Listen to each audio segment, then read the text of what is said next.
बिस्मिल्लाहिर्रहमानिर्रहीम। मज़र अमीन चको का advance farming technique की तरफ से तमाम दोस्तों को अस्सलाम वालेकुम। आज का जो हमारा प्रोग्राम है वो तला गंग में है और उस काश्तकार से हम आज को आपको मिलाएंगे कि आप उसकी ज़बानी सुनेंगे फसलात के मामले में और उनके तजर्बात और वो फर्टिलाइज़र किस किस्म के यूज़ कर रहे हैं। तो फसलात का जो बर वक्त जिससे ज़्यादा मुनाफा हो वो किस वक्त काश्त करते हैं।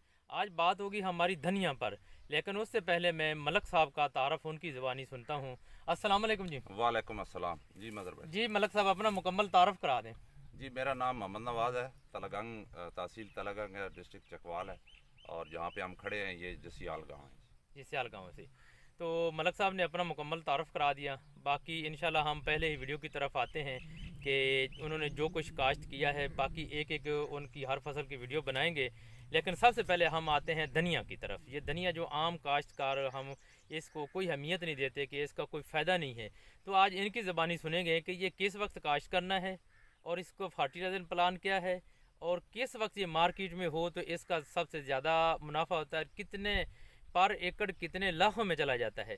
तो इसके लिए मलक साहब अस्सलाम वालेकुम। जी मलक साहब वालेकुम सलाम। आप ये बता दें कि धनिया किस वक्त का, धनिया के बारे में पहले बताएं, काश्त का बाद में मामला है। धनिया मदर भाई इस तरह के पूरे साल की फसल है। पूरे साल की।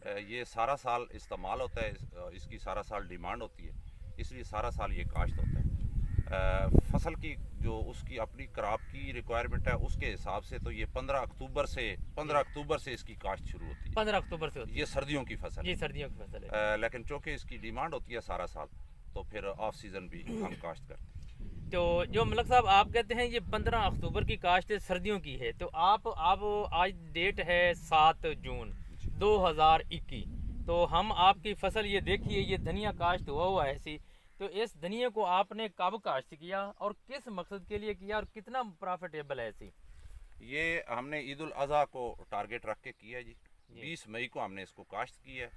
पिछले साल की अगर रूटीन चंद सालों की देखें तो उस वक्त ये 3000 से 3500 रुपए पल्ली इसका रेट होता है मार्केट में। पल्ली रेट होता है जी।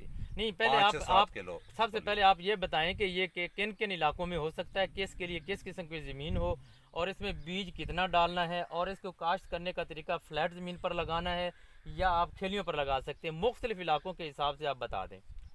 पानी इसकी ज़्यादा ज़रूरत होती है क्योंकि हम गर्मियों में लगा रहे हैं। हमारे यहाँ ये फ्लैट पे ही लगता है। अच्छा, तला गंग में ये फ्लैट पे लगेगा? फ्लैट पे ही लगता है। हमारे पास पानी थोड़ा होता है जी तो जी। हम इसको फ्लैट पे लगाते हैं। वरना खेलों पर लगा दें तो जी फायदा उसका भी जी, है। खेलों पे बेहतरीन लगता है। अच्छा चलो जी, आपने फ्लैट पर ज़मीन पर लगा दिया तो इसमें बीज कितना डालना है आपने? हम जो डालते हैं हम 2 मन एकड़ डालते हैं जी। तो छठा करते पहले ज़मीन की तैयारी कर दी, हैं। जमीन की तैयारी तैयारी करने के बाद इसको छठा कर दिया, छठा कर दिया। फिर सुहागा कर दिया। जी। अच्छा। हल चला दिया, स्वागा नहीं हल। अच्छा हल चला दिया। हल चला के क्यारियां बना देते क्यारियां बना देते हैं ऐसी। ये हल चला कर क्यारियां बनाई, सुहागा नहीं करना है हैं। इसके नहीं ऊपर? नहीं नहीं, अच्छा। बीज पे स्वागा तो नहीं ये तो हो गया तलागंग के इलाके के हिसाब से। अगर पंजाब में बाकी जो ज़िले हैं, मैदानी इलाके हैं जहाँ नहरी पानी भी है, गर्मी भी बहुत ज़्यादा होती है, पक्के बाट की ज़मीन होती है, कुछ रेतली ज़मीन होती है, तो उनके लिए वो खेलियों पर काश्त करें।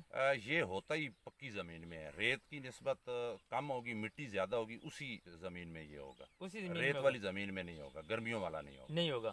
तो जब ये काश्त करेंगे, इसकी पहला पानी लगा दिया, जर्मिनेशन कितने दिन बाद हो जाती है? जर्मिनेशन इसकी 12 दिन, 10 से 12 दिन में होती है। 10 से 12 दिन 10 में से होती है 12 ऐसी।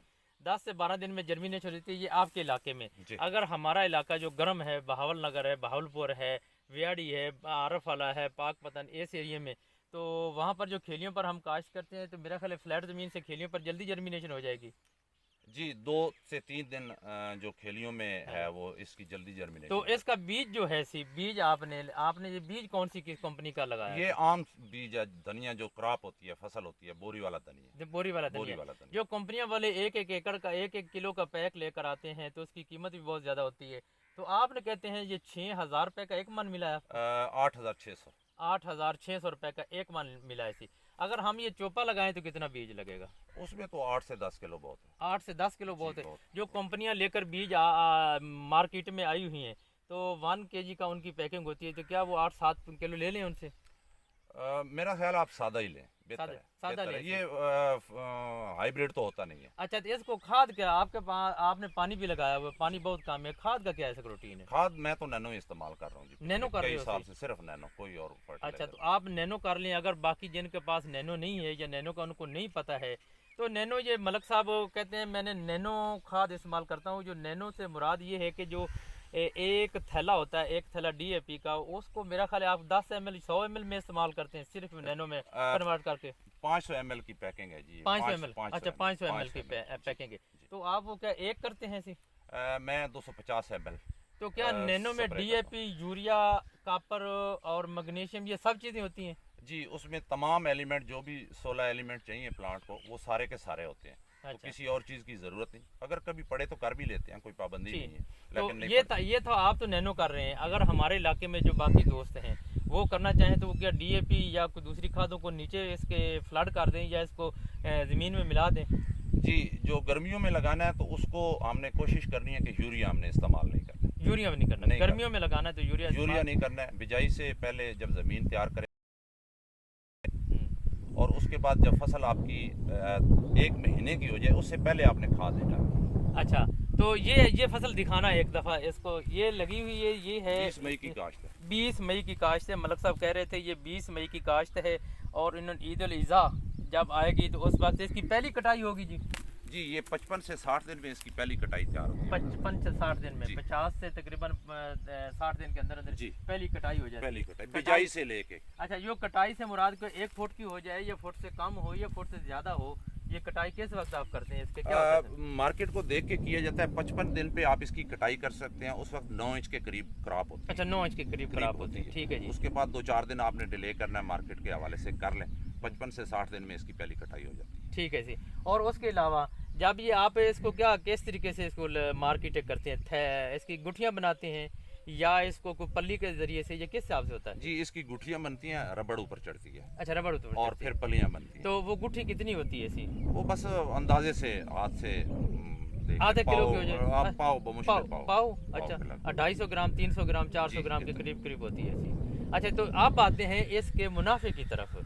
ये होगी इसकी बिजाई का तरीका, इसकी खाद का तरीका, इसका आप नैनो इस्तेमाल कर रहे हैं ऐसी, तो नैनो क्या आप मशवरा देते हैं कि उसका अखराजात कम है? वो बहुत बहुत बराए ना बराबर होने के बराबर। तो क्या आप मशवरा देते हैं कि लोग दूसरी खादों को छोड़कर नैनो, ये नैनो ऑर्गेनिक है या केमिकल है? नहीं, ये ऑर्गेनिक है मदर भाई, और मैं तो हर क्रॉप पे इसको इस्तेमाल करूँ। पिछले 4 साल से अच्छा, हर क्रॉप पे मैंने तो इस्तेमाल काटन पर भी आप इस्तेमाल कर रहे हैं? जी, इस इसके साल बाद हम इंशाल्लाह। काटन पर जी, चलते हैं, वो बिल्कुल, आपको काटन देखते भी हैं आपको इसी। दिखाते हैं। इस साल अच्छा, काटन पे भी अच्छा, करेंगे। इसकी हुन आगे आ गया जी असल मार्केटिंग। जब मार्केटिंग में हो तो 1 एकड़ कितने लाख, कितने हजार का, कितने रुपए का हो सकता है? ये मदर भाई इसमें से तकरीबन 600 पल्ली निकलती है 1 एकड़ में से। तो पल्ली से कितने पल्ली में गुठियाँ होती पल्ली हैं? में वजन होता है 5 से 7 केजी। अच्छा, 5 से 7 केजी होता है केजी। जी, ठीक है जी। और रेट इसका उस टाइम पे जो होता है वो बाद औक़ात बहुत ज़्यादा भी हो जाता है, लेकिन आप कह सकते हैं 2000 से लेके 3000 तक पल्ली इसका रेट इसका रेट होता है जी। ईद उल अज़हा पे होगा अच्छा, इंशाल्लाह। तो ईद उल अज़हा, ये तो आपने 20 मई को काश्त की। अगर इस वक्त कोई काश्त करना चाहे कोई किसान, तो उसको क्या क्या टाइमिंग है, किस वक्त काश्त करें? इसका जो हमारे तलगंग का टाइम है वो बुनियादी तौर पे अगस्त में काश्त होता है। अच्छा, तलगंग पे। हमने अगस्त में ही जाके काश्त करना है। ये सिर्फ ईद उल अज़हा के लिए हमने तो ये थोड़ा खत्म सा कर किया। देंगे? ये ख़त्म कर देंगे। और यहाँ पे मैं ऐड कर दूं, वैसे धनिया की 2, 3, 4 तक कटाइयाँ होती हैं। हाँ जी। गर्मी वाले धनिया की सिर्फ एक ही कटाई एक कटाई सिर्फ होती है एक इसकी, कटाई होती एक कटाई होती है बस। इसकी। तो इसको क्या बीमारियां क्या आती हैं? कोई बीमारी नहीं। अच्छा, फंगस तो वगैरह होती है, रूट अच्छा, फंगस आती ये है। आप कितनी कह हमारे रहे हैं, पास नहीं कितनी आ रही। पल्ली निकलती है 1 एकड़ से? 600 पल्ली तक। 600 पल्ली। तो मैक्सिमम कह रहे हैं थी 2500 3000 तक इसका रेट होता है। जी, मैक्सिमम इतना जाता अगर 1000 रुपए भी रेट हो जाए है। जी जी इसका, जी तो जी। फिर वो 6 लाख का हाँ है। जी जी, बिल्कुल हैं? है, बिल्कुल तो है। इसमें यही कुछ लोग कहते हैं कि ये बढ़ा चढ़ा कर ये बातें कर रहे होते हैं कुछ दोस्त। आपने जो कुछ कहना है ना, हल्फन ही कहना है कि जो इसकी हकीकत है, ताकि ये लोगों के माइंड जो है ना वो सेट हो जाए कि ये बढ़ा चढ़ा कर बातें करते हैं, ये हमारी रहनुमाई करते हैं ऐसी, मगर भाई कोई भी काम है वो सीखने से आता है। सीखने से। ऑफ सीज़न कोई भी वेजिटेबल है उसका एक मखसूस तरीक़ाकार है, अगर आप उस पर कर लें रेट तो इसका होता है, इसमें कोई शुबा नहीं है। पिछले 2-3 साल से हमारे यहाँ पे 5 से 6 लाख अगस्त वाला धनिया खड़ा व्यापारी ले लेते हैं एकड़ का। अच्छा जी, एकड़ का खरीद एकड़ लेते का हैं, यहीं से खरीद खरीद लेते लेते हैं। जी सर। लेकिन सब लोग कामयाब नहीं होते। जी, इसके लिए यकीनन थोड़ी मैनेजमेंट और इसको सीखना पड़ता है, समझना पड़ता है, ज़रूरियात को समझना पड़ता है। अच्छा गर्मियों में हम अब पिछले आज से 5-6 दिन पहले 43 तक यहाँ पे भी टेम्परेचर गया, जी जी, तो उसको फिर थोड़ा मैनेज करना पड़ता है। ठीक है जी। तो आप ये जो बता रहे हैं ऐसी, ये लोगों को इतनी रहनुमाई कर रहे हैं कि इतने इतने लाख का हो जाता है, आपको कोई लालच है कि लोगों को बढ़ा चढ़ा कर ये बयान करें, तो आपको कुछ मिलेगा इसमें से? लालच तो नहीं, नुकसान है कि कंपटीशन बढ़ेगा तो जाहिर है लोग और भी आएंगे, तो और फिर आएंगे। हमारी आमदन कम होगी। हाँ, तो आपको तो हाँ, कम बताना हाँ, चाहिए था, जाहिर तो है, आप ऐसे क्यों ही। फुल बता रहे हैं इस बस तरीके फिर से? आपने पूछा है तो बताना है। अच्छा अच्छा, हाँ जी। ठीक है, ठीक। ये थे मलक निवाज साहब, उन्होंने बताया है कि धनिए की काश्त अब हमारे इलाके में अगर करना चाहें, ये पंजाब मैदानी इलाकों में, या आपको अपने अपने अपने ज़िले में जो भी करना चाहे, तो वो रहनुमाई मुख्तलिफ लोगों से ले लें। खेलों पर काश्त करें, जहाँ पानी हो खेलों पर होगा, और ये गर्मी आप भी काश्त कर लें। तो आप जो कहते हैं जो अगस्त में काश्त होगा, आप काश्त करें तो इसका रेट भी मिल जाएगा, अगर ईद उल अज़हा के बाद भी आ जाए तो। जी मिल जाएगा, लेकिन मदर भाई अब काश्त नहीं करना नहीं चाहिए। करना अब चाहिए। जब तक प्री मानसून स्टार्ट ना हो, हाँ। अब जो काश्त होगी हमारे इलाके में भी होगी, वो प्री मानसून या पहली बारिश सावन की हो जाएगी, उसके बाद काश्त। अच्छा, सावन के उसके बाद बाद ज़मीन थोड़ी ठंडी हो जाती ठंडी हो जाती है ऐसी। तो यानी कि हमें जब भी करना चाहिए तो अगस्त में ही करना चाहिए जी। इसको। तो इसके लिए कोई सायेदार जगह या कोई चीज़ नहीं, आपने तो ये किया थी, आपको तो कहते हैं हमारे इलाके में तो गर्मी बहुत ज़्यादा होती है, उस वक्त तो बहुत ज़्यादा हबस बोलते हैं, समझते हो हाँ उसे? जी जी। यानी हवा रुक जाना, हाँ जी। हवा का रुक जाना, तो उसको हम हबस बोलते हैं ऐसे, ये तो वो होता है ऐसी। तो आप ये सबसे ज़्यादा मार्केटिंग इसकी है कहाँ, ये जो है इसकी है धनिए की? जो ऑफ सीजन है वो सबसे अच्छा रेट मिलता है लाहौर, गुजरांवाला और फैसलाबाद, 3 शहर है। 3 शहर है। 3 शहर है, तो वहीं जिसमें पे ज़िला आपका जो आपका तलागंग है, ये तो धनिए के लिहाज से सबसे ऊपर है, पहले नंबर पर आता है। हाँ जी, अगस्त की बिजाई जो है वो हमारी ही होती है, तलागंग की होती है। जी जी। तो ये थे जी मलक निवाज साहब, जिन्होंने आपको बता रहे थे कि ये धनिए की फसल है, और धनिए के मामले में तकरीबन मैंने कोशिश की है कि आप तक ये मुकम्मल है, इसकी खाद के बारे में और इसके काश्त के बारे में, इसकी आमदन के बारे में उनसे मैंने रहनुमाई ली है। जो कुछ उन्होंने बताया है वो खुद बता रहे हैं, मैंने उनसे मैंने अपनी आप नॉलेज के लिए सी उनसे भी कुछ सवाल किए थे। तो मैं सबसे इसमें आखिर में ये है कि आप काश्त करना चाहें, ये मुनाफा बख्श फसल है। 6 लाख तक यहाँ पर तलागंग में लोग आकर इसको ठेके पर, यानी कि इसका मुकम्मल ले लेते हैं। सिर्फ ठेके से मुराद होता है कि वो इसको आकर खड़े खड़ाए को ख़रीद लेते हैं 5-5, 6-6 लाख में, तो हो ज़्यादा जाता है। तो मैं मलक साहब का आखिरी पैगाम किसानों तक पहुँचाने का, मलक साहब को आखिरी पैगाम किसानों तक दे दें आप। बस मदर भाई यही कहना है कि सुनी सुनाई बातों पे नहीं, थोड़े पैमाने पे पहले करें, सीखें, माहिरीन से मशवरा करें, और थोड़े पैमाने पे जब आपको तजर्बा हो जाए, आप समझ जाएं फसल को, उसकी ज़रूरियात को, फिर बड़े पैमाने। जी, ये बात देखो उन्होंने कही है कि थोड़े पैमाने पर करें, आप एकड़ों के हिसाब से ना करें, 1 कनाल पर कर लें, 2 कनाल पर कर लें।